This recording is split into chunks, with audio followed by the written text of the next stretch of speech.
नमस्कार मित्रांनो, शुभविवाह मालिकेच्या आजच्या भागामध्ये भूमी आणि रागिनी एकमेकांच्या बाजूने जाताना एकमेकांना धडकतात.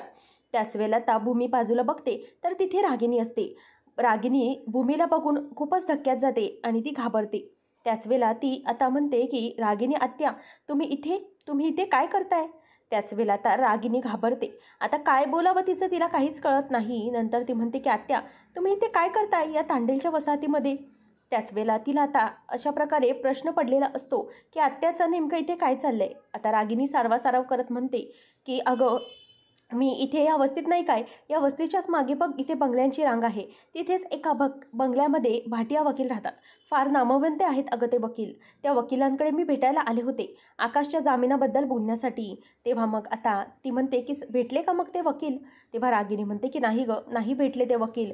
बघ ना काय मोठा प्रॉब्लेम झालाय, ते नेमके अगं दिल्लीला गेलेत. तेव्हा मग आता ती म्हणते की हो आत्या, तुम्ही किती करताय आकाशसाठी, खरंच खूप करताय. तेव्हा ती म्हणते की हो मग करायलाच लागेल ना गं. अगं, मी त्याची आत्या असले तरी आईसारखी आहे गं मी त्याच्या. काही झालं तरी त्याच्यासाठी मला हे सगळं करावेच लागेल ना. तेव्हा मग ती म्हणते की ते वकील काहीतरी दिल्लीला गेले आहेत, 2-3 दिवसानंतर येणार आहेत. मग आता रागिनी तिला विचारते की तुला काही क्लू सापडलाय का पुढे? तेव्हा ती म्हणते की नाही ना आत्या, अजून मला काही सापडलं नाही. तुम्हाला माहिती आहे का, आम्ही शोध घेत आहोत त्या संजयचा, आणि इथे या वस्तीमध्ये मी त्या शरद गवंडीचा शोध घेण्यासाठी आले, ज्याने आपल्या ऑफिसची भिंत बांधली, पण त्याचाही शोध लागला नाही. त्याच वेळेला आता रागिनी मनातच म्हणते की नाही भूमी, तुला कोणी सापडणार नाही, कारण सगळ्यांना आम्ही गायब केलेलं आहे. आणि ती खुश होते. मानसी देवापुढे दिवा लावत असते. त्याच वेळेला आजी तिथे येते आणि म्हणते की मानसी, काय गं, आरतीची तयारी झाली का? तेव्हा आजीला ती म्हणते की हो आजी, तयारी सुरूच आहे.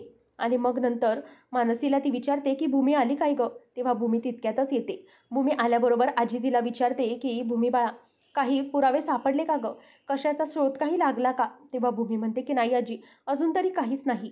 आणि ती देवीपुढे हात जोडत म्हणते की देवी योगेश्वरी, मी सगळ्यांसमोर वचन घेतलं होतं, तुझ्यासमोर वचन घेतलं होतं की मी आकाशला 2 दिवसात सोडवून आणेन. तेव्हा इथे दोघीजणी मानसी आणि आजी देखील देवीसमोर हात जोडून उभे असतात. आणि नंतर भूमी म्हणते की मी सगळ्यांसमोर धडधडीत वचन दिलं होतं की येत्या 2 दिवसात आकाशला जेलमध्ये पाठवण्यापासून मुक्तता करून त्याला मी घरी आणेन, त्याचे जामीन मिळवेन, पण ते शक्य नाही झाले. आई, तुझ्यासमोर घेतलेली शपथ आणि वचन खोटं कसं ठरवतेस तू? मला काहीतरी मार्ग दाखव ना. अजूनही मला काही मार्ग सापडला नाहीये. आकाशला उद्या जेलमध्ये घालतील, नंतर मग मी काय करू? मला जामिनासाठी काहीतरी करायला हवंच. काहीतरी मार्ग दाखव आई, प्लीज काहीतरी मार्ग दाखव, जेणेकरून मला लवकरात लवकर आकाशची सुटका करता येऊ दे, काहीतरी होऊ दे. त्याच वेळेला आता देवी योगेश्वरी ही भूमीला मार्ग दाखवत भूमीच्या फोनची रिंग वाजते. भूमी म्हणते की अननोन नंबरवरून फोन, कोणाचा असेल हा फोन? म्हणून ती फोन उचलायला जाते. आणि नंतर तिला तो माणूस म्हणतो की भूमी महाजन, तुम्ही आकाश महाजनला सोडवण्यासाठी धडपड करताय ना? तेव्हा ती म्हणते की हो. कोण बोलतोय? तेव्हा समोरून व्यक्ती म्हणते की ते महत्त्वाचे नाही, पण आकाश महाजनला निर्दोष सोडवण्यासाठी माझ्याकडे काही पुरावे आहेत, ते तुम्हाला मी देऊ शकतो. आणि हो, आणखी एक म्हणजे, तुम्ही कोणालाही शहाणपणा करून तुमच्यासोबत आणू नका, नाहीतर मी एकही पुरावा तुम्हाला दाखवणार नाही. मग आकाशची सुटका होणं अशक्य असणार. तेव्हा भूमी म्हणते की हो, तुम्ही सांगताय तसंच होईल, ठीक आहे, मी येते. तेव्हा तो म्हणतो की मी तुम्हाला पत्ता पाठवतो, त्या पत्त्यावर तुम्ही या. आणि नंतर आता मानसी आणि आजीला विचार पडलेला असतो की नेमका कोणाचा फोन आलेला आहे. आजी विचारते की काय गं भूमी, काय झालं, कोणाचा फोन होता? आता भूमीला टेन्शन येऊ लागतं. ती विचार करते की कोण असेल नेमकं. भूमीचं लक्ष नसतं. आजी पुन्हा एकदा विचारते. तेव्हा आजी म्हणते की काय माहिती, अननोन नंबरवरून फोन होता, बहुतेक काहीतरी चुकीचं माहिती हवी होती त्यांना. मी अननोन नंबर होता म्हणून फोन ठेवून दिला, असं म्हणून ती फोन ठेवते. आणि नंतर देवी योगेश्वरीला ती नमस्कार करत म्हणते की देवी, शेवटी तुम्हाला काहीतरी मार्ग दाखवलाच, पण ही अज्ञात व्यक्ती कोण असेल, जिला आकाशचा पत्ता माहिती आहे किंवा आकाश निर्दोष आहे हे माहिती आहे? मग आता सगळेजण त्यांच्यासमोर हात जोडतात. तर रागिनी इथे सारखा सारखा भानुशालीला कॉल करत असते आणि म्हणत असते की अरे, कुठे गेलाय हा माणूस, निदान फोन तरी उचलायचा ना, कुठल्या कोपऱ्यात गेलाय काय माहिती. त्याच वेळेला तर इथे भूमी या आजीला म्हणते की काही काळजी करू नका, मी जरा येतेच, आणि ती निघून जाते. रागिनीला अभिजित पौर्णिमा विचारतात की काय झालं आई, इतकी अस्वस्थ काय आहेस? तेव्हा ती म्हणते की अरे, हा भानुशाली फोनही उचलत नाहीये, तू बघितलंस का त्याला, कुठे मिळालाय का तो? तेव्हा मग तो म्हणतो की नाही अगं आई, त्याच्या घरी पण जाऊन बघितलं, तिकडेही तो नव्हता. मग रागिनी म्हणते की झालं, हा माणूस काहीतरी घोळ घालून ठेवणार हे नक्की. तेव्हा अभिजित म्हणतो की आई, तुला वाटतंय का की हा माणूस काहीतरी तोंड उघडेल, हा आपल्या अगेन्स्ट तो काहीतरी बोलेल? तेव्हा रागिनी म्हणते की भरोसा नाही रे माणसाचा, प्रेमात वेडा झालेला माणूस आहे हो. हा इमोशनल असतो आणि काय करावं हे त्यांना कळत नाही, अत्यंत अनप्रेडिक्टेबल असतात. काय करू काहीच कळत नाही आहे, याचा शोध पहिले घे तुझा, असं म्हणून तो अभिजितला पाठवते. आणि नंतर आता इथे भूमी ही पाठवलेल्या पत्त्यावर आलेली असते आणि कोणी आहे का, मी भूमी महाजन, मी इथे आली असं भूमी जोरजोरात ओरडत असते. आणि त्याच वेळेला लांबूनच भानुशाली तिला लपून छपून बघत असतो. ती म्हणते की कोणी आहे का, तुमच्याकडे कोणता पुरावा आहे, प्लीज समोर या लवकर, माझ्याकडे वेळ कमी आहे. त्याच वेळेला आता भानुशाली समोर येतो, पण त्याच्या चेहऱ्याला मास्क लावलेला असतो. म्हणून भूमी म्हणते की कोण आहात तुम्ही आणि तुमच्याकडे आकाशबद्दल काय पुरावे आहेत? त्याच वेळेला आता भानुशाली तिच्या समोर येतो आणि म्हणतो की हो, आहेत माझ्याकडे पुरावे.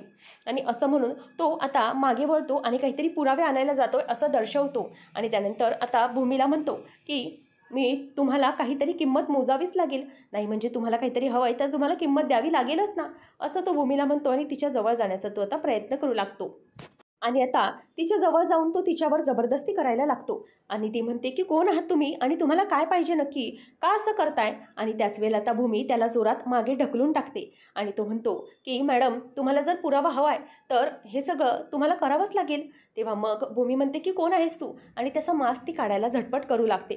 त्याच वेळेला आता हवालदार येतो आणि म्हणतो की चला आकाश महाजन बाहेर चला, तुम्हाला जेलमध्ये शिफ्ट करण्यासाठी आता सुरुवात झालेली आहे. हे ऐकल्यावर त्याला भीती वाटू लागते आणि भानुशाली आता भूमीला धरू लागतो. आणि भूमीला धरत म्हणतो की माझी भूमी अत्यंत चाणाक्ष आहे, तिला बरोबर सगळं माहीत असतं. त्याच वेळेला भूमी म्हणते की माझी भूमी म्हणजे नक्की कोण आहेस तू, कोण आहेस तरी कोण, असं म्हणून ती त्याचा चेहऱ्यावरचा मास्क काढायला जाते. आणि ती त्याच्या चेहऱ्यावरचा मास्क काढायला जाणार तेवढ्यातच तो मास्क खाली गळून पडतो. आणि भानुशाली आता घाबरतो, त्याचा खरा रंग आता भूमीसमोर आलेला असतो. भूमी बघते आणि म्हणते की भानुशाली, हे घाणेरडे कृत्य तू केलेले आहेस, असं म्हणून आता ती त्याच्याकडे बघतच राहते. तो म्हणतो की मी तुला सांगितलं होतं की काही करून तुला माझ्यापाशीच यावे लागेल, माझ्याकडूनच आकाशची सुटका होऊ शकते, नाहीतर काही होऊ शकणार नाही. हो, मीच आहे भानुशाली, तू मला जे काही केलंस, माझ्याबरोबर जे काही वागलीस ना तू आणि आकाश मिळून, याची शिक्षा मी तुम्हाला दोघांना देणारच आहे. आणि त्याच वेळेला आता पोलीस हे धरून आकाशला आणतात आणि तिथे बाहेर बसवतात. तेव्हा इन्स्पेक्टर म्हणतात की बघा, 2 दिवस झाले आहेत पण अजूनही कोणी तुमच्या जामिनासाठी किंवा काही करायला पुढे आलेलं नाही. याचा अर्थ असाच आहे की तुम्हाला आता आम्हाला जेलमध्ये शिफ्ट करावे लागणार. तेव्हा आता आकाश म्हणतो मी तुम्हाला सांगतोय ना, मी काहीही केलेलं नाही आहे, मी खरं सांगतोय तुम्हाला. पण तरीही इन्स्पेक्टर साहेब काही ऐकत नसतात. आता भूमी म्हणते की हे बघ, काही झालं तरीही तुझी इच्छा पूर्ण होणार नाही, मी तुझी कधी होऊ शकणार नाही. तेव्हा भानुशाली तिचा हात धरत म्हणतो की हे बघ भूमी, तू माझी आहेस, फक्त माझी. आणि आकाश हा आता जेलमध्ये जाणार आणि तू कायम माझी होणार. तू मला जे काही मगाशी मारलंस ना, त्याचा बदला घेण्यासाठी मी तुला इथे बोलवलेलं आहे. लक्षात घे, तू माझी होणार आणि आकाश मात्र असाच राहणार. आणि तुला माझी केल्याशिवाय मी शांत बसणार नाही. जसं तू चॅलेंज घेतलंस ना, तसंच मीही स्वतः एक शपथ घेतली होती की काही करून भूमीला मी माझी करून राहणारच. त्याच वेळेला भूमी खूपच चिडते आणि ती मागे मागे व्हायला लागते. आणि इन्स्पेक्टर साहेब म्हणतात की आता तुम्हाला यावर सही करावी लागेल आणि यात लिहिलेलं आहे की तुम्हाला जेलमध्ये टाकताना तुम्ही स्वतःच्या मर्जीने आता जाणार आहात. त्याच वेळेला भूमी येत नाही म्हणून आकाश मनातच म्हणत असतो की कुठे आहेस तू भूमी, प्लीज लवकर ये, मी जेलमध्ये जात आहे, तू ये ना, तू मला वचन दिलं होतंस. नंतर आता भूमी ही चिडते आणि बाजूला असलेलं स्टीलचा रॉड घेऊन ती भानुशालीला जोरजोरात मारू लागते आणि म्हणते की तुझी इच्छा कधी पूर्ण होणार नाही, मी फक्त आकाशची आहे, आकाशची, मी दुसरी कोणाची होऊ शकत नाही, असं म्हणून ती त्याला मारू लागते. त्याच वेळेला सगळेजण घरातले आलेले असतात आणि इन्स्पेक्टर साहेब म्हणतात की चला आकाश महाजन, आमच्याकडे वेळ खूप कमी आहे, लवकरात लवकर तुम्ही आता या पेपरवर सह्या करा, नाहीतर आणखीनच वेळी थांबवलं आणि सरकारी कामात अडथळा आणला त्याबद्दलही आम्हाला पुन्हा काहीतरी ॲक्शन घ्यावी लागेल, असं आता ती म्हणत असते. रागिनी इन्स्पेक्टरला म्हणते की प्लीज साहेब ऐकून घ्या ना, माझ्या भाच्याने खरंच काही केले नसणार, मी हात जोडते, प्लीज असं करू नका. तेव्हा आता लगेच इन्स्पेक्टर साहेब म्हणतात की मॅडम प्लीज माझ्या कामात अडथळा आणू नका, तुम्हाला जे काही मुद्दे मांडायचेत ना किंवा काही पुरावे द्यायचेत ते तुम्ही कोर्टात द्या, प्लीज आता या कामामध्ये कारवाईत अडथळा आणू नका, प्लीज सहकार्य करा, असं ते म्हणायला लागतात. त्याच वेळेला आता रागिनी आकाशला खुणावते की सह्या कर आणि अभिजितला मात्र या सगळ्याची खूपच मजा वाटत असते. आकाश म्हणतो की या पेपर्सवर मी सह्या करणार नाही, कारण माझी भूमी ही येणारच आहे, मला माहीत आहे, तिने मला वचन दिलं आहे की ती नक्कीच काहीतरी करेल, ती काहीतरी पुरावे आणणार किंवा खरा गुन्हेगारच येऊन उभा करेल ती. त्याच वेळेला इन्स्पेक्टर म्हणतात की तुमची भूमी नक्की कोण आहे, कोण डिटेक्टिव्ह आहेत, जज आहेत की आणखी कोण आहेत? तेव्हा आता असं म्हटल्यावर रागिनी हसायला लागते. नंतर आता भानुशाली हा खाली पडलेला असतो. आकाशच्या पायाजवळ भानुशाली पडलेला पाहून रागिनी मात्र खूपच दचकते आणि भानुशाली उठून उभा राहतो. आकाश म्हणतो की भानुशाली तू. त्याच वेळेला तू इथे अचानक असा काय, असा प्रश्न सगळ्यांना पडलेला असतो. तर सगळेजण त्याच्याकडे बघत असतात. भानुशालीला भूमीने खूपच मारलेले असते. नंतर आकाश म्हणतो की भूमी काय झालं, हा भानुशालीला इथे का आणली आहेस. तेव्हा मग आकाशला ती म्हणते की आकाश, या भानुशालीला मी इथे घेऊन आले कारण हाच तर खरा गुन्हेगार आहे. हे ऐकल्यानंतर आता सगळेजण त्याच्याकडे बघायला लागतात आणि रागिनीला या सगळ्याचा खूपच धक्का बसतो. तर इथे फ्लॅशबॅकमध्ये जेव्हा भूमीने त्याला मारलेलं असतं तेव्हा भानुशालीला समोर एक माणूस दिसतो आणि तो राजा काका असतो. राजा काका समोर उभा असतो आणि राजा काका म्हणतो की काय रे, तुझी हिंमत कशी झाली. आणि भानुशाली म्हणतो की राजाराम तुम्ही इथे कसे काय. तेव्हा तो म्हणतो की तुला काय वाटलं, माझी भूमी ही एकटी इथे येणार आहे. अरे महाजनांची सून आहे, तुला लाज कशी नाही वाटली तिला इथे बोलवताना आणि तिच्याबरोबर असा प्रकार घडताना. तुला काय वाटलं महाजनांची सून कशी एकटी आहे का.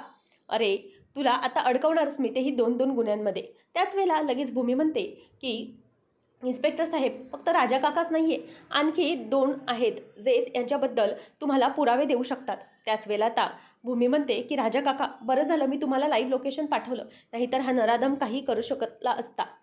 तर इथे भूमी ही शरद गवंडी आणि त्या संजयला वॉचमनला बोलवते आणि सांगते की इन्स्पेक्टर साहेब हा बघा, हा आमचा वॉचमन आहे.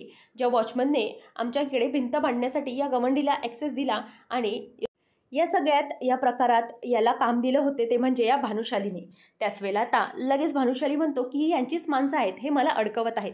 त्याच वेळेला शरद आणि संजय दोघेजणही भानुशालीच्या विरोधातच सांगतात आणि म्हणतात की नाही, या साहेबांनीच आम्हाला काम दिले होते. भूमी म्हणते की तसे माझ्याकडे पुरावेही आहेत. असं म्हणून आता भूमी भानुशालीचं तोंड बंद करून टाकते. भूमी म्हणते की या दोघांनाही या भानुशालीनेच काम दिलं होतं आणि तिथे पैसे ठेवले आणि त्यानंतर पुन्हा ही भिंत बांधून टाकली आणि असं दर्शवलं की हे सगळं हे आकाशने केले आणि आकाशच या सगळ्यात फ्रॉड करतोय. आता आकाश हा चिडतो आणि म्हणतो की भानुशाली, हे सगळं तू केलंस मला अडकवण्यासाठी. आणि तो खूपच चिडलेला असतो. फायनली आता भूमीने आकाशला निर्दोष सिद्ध केलेले असते आणि भानुशाली या सगळ्यामध्ये अडकलेला असतो आणि तो रागाने आता रागिनीजवळ बघायला लागलेला असतो. आणि भूमीने फायनली आता भानुशालीचा कायमचाच पर्दाफाश करून टाकलेला असतो आणि त्याला कायमचं गजाआड केलेले असते. राजा काका म्हणतो की चला आता इन्स्पेक्टर साहेब हा खरा गुन्हेगार आहे, यात तुम्ही अटक करा आणि आकाशला सोडा. त्याच वेळेला आता भानुशाली स्वतःची सुटका करत म्हणतो की नाही नाही साहेब, हे खोटं सांगतायत, हे मला अडकवतायत. तेव्हा भूमी म्हणते की नाही इन्स्पेक्टर साहेब, सगळे पुरावे मी तुम्हाला देईन. ती ओरडतच म्हणते की माझ्या आकाशने काहीही केलेले नाही, माझा आकाश हा निर्दोष आहे, निर्दोष असं म्हणून ती त्याच्यावर ओरडत असते. तर आता पुढच्या भागामध्ये आपण पाहणार आहोत. आता राजाराम म्हणत असतो की भूमीला याने बोलवलं होतं आणि नको ते प्रकार करण्याचा प्रयत्न केला. तेव्हा आता आकाश ते ऐकलेलं असतं. आकाश म्हणतो की काय झालं राजा काका, याने भूमीसोबत काय केलं. तेव्हा आता राजा काका म्हणतो की त्याने भूमीला एका ठिकाणी बोलून तिच्यावर हात टाकण्याचा प्रयत्न केला. हे ऐकल्यावर तो खूपच चिडतो आणि म्हणतो की काय केलंस भानुशाली, माझ्या भूमीवर हात टाकलास, तुला मी सोडणार नाही. असं म्हणून आता तो भानुशालीचा जोरात गळा दाबायला लागतो. आणि त्याच वेळेला आता भानुशाली हा जीवे जाणारच असतो. तितक्यात सगळे आकाशला बाजूला करतात. भानुशाली हात सोडवून म्हणतो की तुला काय वाटतंय, तुला अडकवण्यामध्ये फक्त मी एकटा सामील नाही आहे, आणखी एक व्यक्ती या सगळ्यामध्ये सामील आहे. हे ऐकल्यावर आता सगळ्या जणांना धक्का बसतो. आता रागिनीचं नाव भानुशाली घेणार का आणि त्यानंतर नेमकं काय होणार हे पाहणं रंजक ठरणार आहे. अशाच अपडेटसाठी आजच आपल्या चॅनेलला सबस्क्राईब नक्की करा.